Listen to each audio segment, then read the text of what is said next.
సుమన్ టీవీలో మీ business promotions కోసం ఈ కింది నెంబర్ను సంప్రదించగలరు.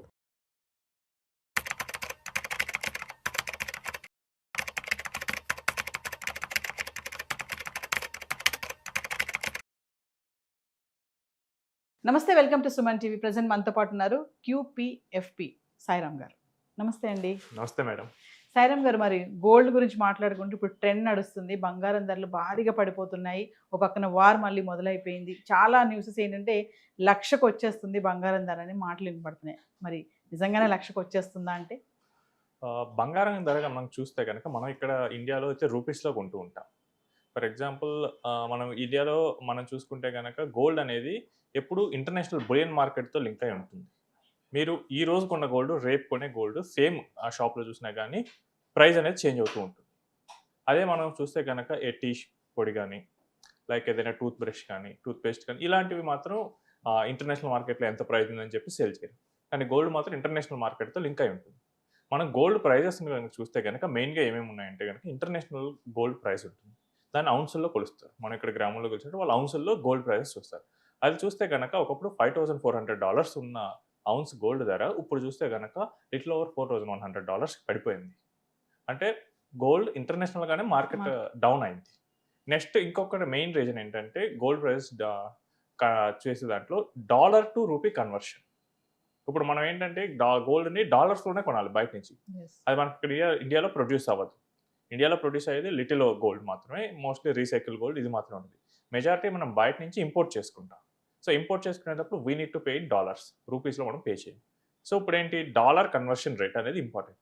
మీరు చూస్తే కనుక 3-4 మంత్స్ డాలర్ ఒక రూపీ కన్వర్షన్లో చూస్తే కనుక 88 రూపీస్ అలా ఉంది.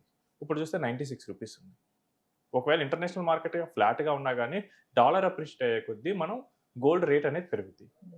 ట్రెండ్ చూస్తే ఏమవుతుందంటే 97-98 రూపీస్ నుంచి ఒక 94 రూపీస్కి కూడా మనకి డాలర్ పడిపోయింది రీసెంట్గా. సో ఇది కూడా ఒక రీజన్ గోల్డ్ ప్రైజెస్ పడటానికి. ఇక మూడో కాంపోనెంట్ ఏంటంటే గోల్డ్ ప్రైజెస్లో లోకల్ టారిఫ్స్.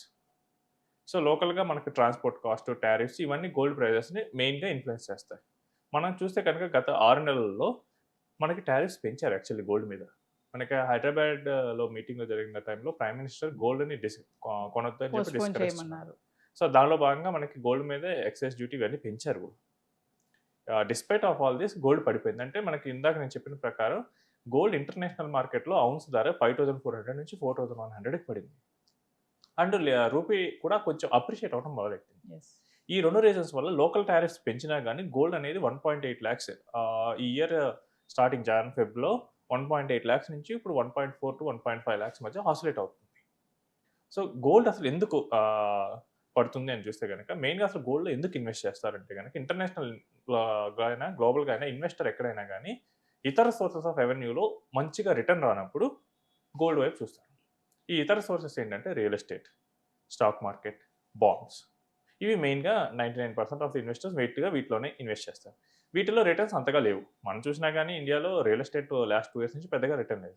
స్టాక్ మార్కెట్ కూడా last September 2024 September peak touch అయింది, మళ్ళీ అక్కడి నుంచి డౌన్ వైపే వెళ్తుంది. అండ్ మనకి ఈ కమోడిటీస్ మార్కెట్లో చూసుకుంటే కనుక మనకి మంచిగా ఈ గోల్డ్ అనేది అట్రాక్టివ్గా కనిపించింది ఆ పాయింట్ ఆఫ్ టైంలో. సో అందుకనే చెప్పి ఇన్వెస్టర్స్ ఎక్కువగా గోల్డ్ వైపు ఫోకస్ చేశారు. ఈ ర్యాలీ ఎంతగా పెరిగిందంటే 2024లో గోల్డ్ ఆ ఒక్క ఇయర్లోనే 28% పెరిగింది. 2025లో 65% పెరిగింది. ఈ ఇయర్ జనవరిలో ఇట్సెల్ఫ్ 10% పెరిగింది. నార్మల్గా మనం ఏది ముట్టుకున్నా బంగారం అంటాం కదా, ఇంకా బంగారాన్ని ముట్టుకుంటే ఇంకా మరింత బంగారం అయిపోయింది. సో ఇంత భారీ ర్యాలీ అనేది గోల్డ్ చూసింది. అంటే ఎవరైనా 2024లో 1 lakh కనుక గోల్డ్లో పెట్టుంటే వితిన్ 2 yearsలోనే అతనికి 2.3 lakhs ప్రాఫిట్ వచ్చింది.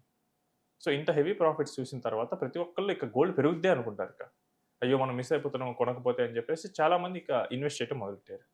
కానీ ఇక్కడ ఏం జరుగుతుందంటే బిగ్ ర్యాలీ వచ్చిన తర్వాత ఇన్వెస్టర్స్ ప్రాఫిట్ బుకింగ్ అనేది చేసుకోవడం మొదలెట్టారు. మనలో కూడా చాలామంది ఏంటంటే మన ఇండియన్ కల్చర్లో ఏముందంటే గోల్డ్ అనేది మనం సేవింగ్స్ లాగా చూస్తాం, దాన్ని ఇన్వెస్ట్మెంట్ కింద చూడం. బట్ లాస్ట్ 6 months 1 year నుంచి చూస్తే కనుక గోల్డ్లో ఇన్వెస్ట్ చేసే వాళ్ళు ఎక్కువయ్యారు.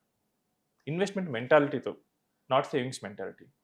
సో దాంతో ఈ ఇన్వెస్టర్స్ యొక్క మెయిన్ ఎయిమ్ ఏంటంటే ప్రాఫిట్ వస్తే తీసి ఇక్కడ అమ్మేసుకుని వేరే చోటుకి వెళ్ళిపోవడం.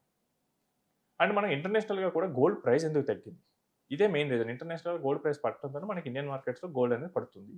దీనికి మెయిన్గా చూస్తే కనుక యుఎస్ బాండ్ ఈల్డ్ అనేది మెయిన్. యుఎస్ బాండ్ ఈల్డ్ ఏంటంటే మనకి మనకి ఇక్కడ యుఎస్ బాండ్ ఈల్డ్ అనేది ఒక main factor. US bond yield కనుక ఎక్కువగా ఉంటే కనుక ఇన్వెస్టర్స్ అందరూ బాండ్స్లో ఇన్వెస్ట్ చేయడానికి ప్రయారిటీ ఇస్తారు. ఎందుకంటే గోల్డ్లో ఇన్వెస్ట్ చేస్తే క్యాపిటల్ అప్రిషియేట్ అవుతుంది తప్ప మనకి ఏమీ రాదు. అదే బాండ్స్లో చేస్తే కనుక మనకి ఇంట్రెస్ట్ వస్తుంది. ఎప్పుడైతే యుఎస్ బాండ్ ఈల్డ్స్ పెరుగుతున్నాయో ఇన్వెస్టర్స్ అందరూ గోల్డ్ నుంచి అటువైపు షిఫ్ట్ అవడం మొదలెట్టారు. అండ్ నెక్స్ట్ ఏంటంటే ఫెడ్ రిజర్వ్స్ ఇంట్రెస్ట్ రేట్లు. సో అమెరికా మనకి ఇండియాలో ఆర్బీఐ ఎలానో అమెరికాలో ఫెడరల్ బ్యాంక్ అలాగే. సో వాళ్ళు ఏం చేస్తున్నారంటే ఇన్ఫ్లేషన్ కంట్రోల్ చేయడానికి ఇంట్రెస్ట్ రేట్లు ఎక్కువగా హైలోనే ఉంచుతున్నారు. ఇన్ఫ్లేషన్ అంటే ఏంటంటే మనకి మనీ వాల్యూ అనేది పడిపోతూ ఉంటుంది. సో మార్కెట్లో ఉన్న గూడ్స్ని తక్కువ మనీ చేస్తూ ఉంటుంది. సో అప్పుడు ఏంటంటే ఇన్ఫ్లేషన్ కనుక కంట్రోల్లో లేకపోతే కనుక ఎకానమీకి పెద్ద సివియర్ ప్రాబ్లం అయితే వస్తుంది. ఈరోజు 100 రూపీస్ ఉన్న ఐటమ్ ఇన్ఫ్లేషన్ కంట్రోల్ లేకపోతే రేపు 110 అవ్వచ్చు, తర్వాత 120 అవ్వచ్చు. కానీ ఇన్కమ్స్ అలా పెరగకపోతే ప్రాబ్లం అవుతుంది. సో ఇన్ఫ్లేషన్ కంట్రోల్ చేయాలంటే ఏంటంటే మార్కెట్లో మనీ ఉందనుకోండి, ఎడబెడ వస్తువులు కొంటూ ఉంటాం. మనం కొంటూ ఉంటుంటే డిమాండ్ ఉంది కదా అని చెప్పి పెరుగుతూ ఉంటుంది, ప్రైస్ పెంచుతూ ఉంటారు. అసలు మార్కెట్లో మనీని కనుక మనీ ఫ్లోని కనుక కంట్రోల్ చేస్తే సో ఆ డిమాండ్ అనేది అంత ఉండదు. సో మనీ ఫ్లో కంట్రోల్ చేయాలంటే ఇంట్రెస్ట్ రేట్లను పెంచాలి. ఇంట్రెస్ట్ రేట్లు పెంచితే ఎక్కువ వడ్డీ ఉందని చెప్పి ఎవరు కొనరు. సో మనకు కూడా ఇక్కడ హోమ్ లోన్ 6% వచ్చినప్పుడు 2021 ఆ టైంలో చాలా కొన్నా. తర్వాత మధ్యలో 9%కి వెళ్ళింది. అప్పుడు ఇందుకు హోమ్ లోన్ అన్నారు. ఎందుకంటే ఇంట్రెస్ట్ రేట్లు పెంచితే కనుక వడ్డీకి తీసుకునే వాళ్ళు కొంచెం ఇంత ఎక్కువ పే చేయాలా వడ్డీ అని చెప్పి వాళ్ళు డెసిషన్స్ని అవాయిడ్ చేసుకునే అవకాశం ఉంటుంది. సో ఈ ఇంట్రెస్ట్ రేట్లు ఎక్కువగా ఉన్నాయి. ఇంట్రెస్ట్ రేట్లు ఎక్కువగా ఉన్నప్పుడు ఆటోమేటిక్గా మనకి బాండ్ ఈల్డ్స్ ఎఫ్డీస్ మీద ఇంట్రెస్ట్ ఎక్కువ వస్తుంది. సో దాంతో మెయిన్గా గోల్డ్ నుంచి అటువైపు మూవ్ అవటం మొదలుపెట్టారు. నెక్స్ట్ ఇంపార్టెంట్ థింగ్ ఏంటంటే గోల్డ్ ఎప్పుడు అన్సర్టనిటీ ఉన్నప్పుడు బాగా పెరుగుతుంది. Geopolitical uncertainties. సో ఈ జియోపొలిటికల్ అన్సర్టనిటీస్ ఫ్రెష్గా ఉన్నప్పుడు ఇంకా బాగా పెరుగుద్ది. అండ్ మనకి చూస్తే కనుక గోల్డ్ ర్యాలీస్లో కూడా మనం చూస్తే కనుక 2022లో US-Ukraine వార్ 2022లో కనుక రష్యా-ఉక్రెయిన్ వార్, ఇప్పుడు చూస్తే కనుక ఇరాన్ వార్, ఇలాంటి మెయిన్ అన్సర్టనిటీస్ ఉన్నప్పుడు గోల్డ్ అనేది సేఫ్ అసెట్గా ఫీల్ అవుతారు. సో అందువల్ల గోల్డ్కి మూవ్ అయ్యారు చాలామంది ఆ టైంలో. అండ్ ఇప్పుడు జరుగుతుంది ఏంటంటే కనుక వెన్ వార్ అనేది పీక్ వెళ్ళినప్పుడు డాలర్ అనేది చాలా స్ట్రాంగ్ అవుతుంది. జనరల్గా గ్లోబల్గా జరిగేది ఏంటంటే ఇద్దరు డాలర్లో కానీ ఇన్వెస్ట్మెంట్ ఉండాలి, లేదా గోల్డ్లో కానీ ఇన్వెస్ట్మెంట్ ఉండాలి. గోల్డ్ ఇంత భారీ ర్యాలీ చూసింది. అంటే వార్ వచ్చినప్పుడు ఈ ప్రపంచంలో ఉన్న డిఫరెంట్ కంట్రీస్లో ఉన్న ఈ గ్లోబల్ ఇన్వెస్టర్లు అందరూ వాళ్ళ మాతృదేశానికి వెళ్ళిపోతారు. వాళ్ళ మాతృదేశం యుఎస్. అంటే డాలర్లోకి వెనక్కి వచ్చేస్తుంది. అంటే డాలర్ ఇండెక్స్ అనేది మనం చూస్తే కనుక 2025లో డాలర్ ఇండెక్స్ అంటే ఏంటంటే గ్లోబల్గా టాప్ ఎమర్జింగ్ కంట్రీస్ అంటే టాప్ డెవలప్డ్ కంట్రీస్ ఒక 6 కంట్రీస్ ఉంటాయి. Like China, Japan, euros and England market, వీటన్నిటిని కలుపుకొని డాలర్ ఇండెక్స్ అనేది క్రియేట్ చేస్తారు. ఇది చూస్తే కనుక 2025లో లిటిల్ బిలో 100 ఉండేది. ఇది ఇప్పుడు 100 పైన ఉంది. అంటే డాలర్ అనేది తన గ్లోబల్ కరెన్సీస్తో పోలిస్తే తన పవర్ అనేది పెంచుకుంటూ ఉంటుంది. ఇప్పుడు ఈ డాలర్ పెరుగుతుంది కాబట్టి డాలర్ డినామినేటెడ్ అసెట్స్ అయితే ఇంకా బాగా ప్రాఫిట్ వస్తాయి. ఇప్పుడు డాలర్లో పెరుగుతున్నప్పుడు మనం డాలర్లో కాకుండా రూపీస్లో ఉన్నాం అనుకోండి, మనం చూస్తే కనుక 88 నుంచి 96 అయింది డాలర్. సో అప్పుడు ఏమైంది, డాలర్లో ఉంటే కనుక సేమ్ డాలర్కి నాకు ఒకప్పుడు 88 వచ్చేది, ఇప్పుడు 96 వస్తుంది. I will get more profit. అలా కాకుండా రూపీస్లో ఉంటే కనుక నాకు తక్కువ వస్తుంది. ఈవెన్ సేమ్ మిగతా కంట్రీస్లో కూడా డాలర్ బాగా పెరుగుతుంది కాబట్టి డాలర్ వైపు మోయారు. డాలర్ కూడా చూస్తే 2025లో ఆల్మోస్ట్ 10% వాల్యూ కోల్పోయింది. ఇయర్ వెరీ స్ట్రాంగ్ అయిపోతుంది.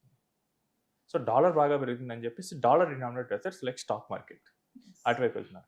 అండ్ నెక్స్ట్ ఏంటంటే ప్రాఫిట్ బుకింగ్ జరుగుతుంది. అంతకుముందు చెప్పినప్పుడు మనం కూడా చాలామంది ఇండియన్ ఇన్వెస్టర్స్ కూడా గోల్డ్లో ఇన్వెస్ట్ చేస్తున్నారు. ఇన్వెస్ట్ చేసేటప్పుడు ఇన్వెస్టర్ మైండ్ సెట్ ఏంటంటే ఇన్వెస్టర్ ఏది దేన్ని శాశ్వతంగా ఉంచుకోడు. ఇప్పుడు మీరు కానీ నేను కానీ ఒక ప్లాట్ కొనుక్కున్నాం అనుకోండి, మనం ఏం చేస్తాం, దాన్ని ఒక 20 years 30 years ఉంచుకుంటాం, లేదా నెక్స్ట్ జనరేషన్ ఇవ్వడానికి ట్రై చేస్తాం. బట్ ఇన్వెస్టర్ మైండ్ సెట్ అలా ఉండదు. ఇక్కడ ప్రాఫిట్ చేసామో వేరే దాంట్లోకి వెళ్ళిపోయాము, అక్కడ మళ్ళీ ప్రాఫిట్ చేసుకున్నాం వేరే దానికి వెళ్ళిపోయాం, అదే ఉంటుంది. ఇక్కడ మనం చూస్తుంటే కనుక ఈ ఇన్వెస్ట్మెంట్ అనేది గోల్డ్లో ఇందాక చెప్పినట్టు 1 lakh పెడితే 2.3 lakhs అయింది. అండ్ ఇండియన్ మార్కెట్స్లో చూసినా కానీ ఐటీ స్టాక్స్ చాలా కరెక్ట్ అయ్యాయి. అండ్ గ్లోబల్గా కూడా స్టాక్ మార్కెట్ అనేది అట్రాక్టివ్గా మారిపోయింది ఈ వాల్యుయేషన్స్ పడిపోవడంతో. ఇప్పుడు ఇక్కడ గోల్డ్లో ప్రాఫిట్ని తీసుకొచ్చి వేరే వాటిలో ఇన్వెస్ట్ చేద్దామని ఇన్వెస్టర్స్ గోల్డ్లో ప్రాఫిట్ బుకింగ్ మొదలుపెట్టారు. సో దానివల్ల గోల్డ్ ప్రైస్ అనేది మరింత పడుతుంది. సో ఇప్పుడు మనం సిచ్యువేషన్స్ కనుక చూస్తే కనుక గోల్డ్ ప్రైస్ అనేది మెయిన్గా డాలర్ రిలేటెడ్తోనే ఉంటుంది. ఇంటర్నేషనల్ మార్కెట్లో ప్రజెంట్ చూస్తుంటే situations dollar and gold price అనేది ఈ 1.4 to 1.5 lakhs మధ్య మనకి ఇక్కడ ఇండియన్ రూపీస్లో చూస్తే అంతే అక్కడే ఆసిలేట్ అవుతుంది. అంతేగాని ఒక 40,000 6 మంత్స్లో పడింది, ఇంకో 6 మంత్స్లో ఇంకో 40,000 పడి 1 lakh వస్తుంది. It is a very rare scenario. Yes అలా జరగాలంటే only one driving factor, rupee has to appreciate against dollar. Yes ఇప్పుడు 96 ఉన్నది 70 50 అయితే కనుక అప్పుడు జరుగుద్ది. జరుగుతుంది. ఇంటర్నేషనల్ మార్కెట్లో కూడా గోల్డ్ బియాండ్ ఏ పాయింట్ పడదండి, ఎందుకంటే గోల్డ్ని సెంట్రల్ బ్యాంక్స్ కొంటూ ఉంటాయి. సో సెంట్రల్ బ్యాంక్స్ కూడా గోల్డ్ రిజర్వ్స్ కింద తీసుకుంటారు, కన్జంప్షన్ కోసం చాలా మంది తీసుకుంటుంటారు. సో ఇన్ని రీజన్స్ ఉండటం వల్ల ఇంటర్నేషనల్ మార్కెట్లో గోల్డ్ బియాండ్ ఏ పాయింట్ పడదు. ఓన్లీ పాసిబుల్ ఫ్యాక్టర్ ఏంటంటే మనకి డాలర్ డిప్రిషియేట్ అవ్వాలి. బట్ ప్రెజెంట్ ఉన్న సీన్ చూస్తుంటే డాలర్ డిప్రిషియేట్ అవ్వదు, డాలర్ 100 టచ్ అవుతుంది. డాలర్ ఎప్పుడు ఈ అన్సర్టనిటీ సిచ్యువేషన్ ఉన్నప్పుడు డాలర్ ఇంకా స్ట్రెంత్ అవుతూ ఉంటుంది. సో మనం చూస్తే రీసెంట్గా మళ్ళీ వార్ అంటుంది. సో ఇలాంటి సిచ్యువేషన్లో డాలర్ పెరగడం తగ్గదు. సో మోస్ట్లీ మనం చూస్తే కనుక ఈ 1.2 to 1.4 మధ్య మోస్ట్లీ కొంతకాలం ఉంటుంది. ఇక ఆ తర్వాత స్లోగా మళ్ళీ కన్సాలిడేట్ అయి ముందుకు వెళ్ళొచ్చు. Yes right. Thank you.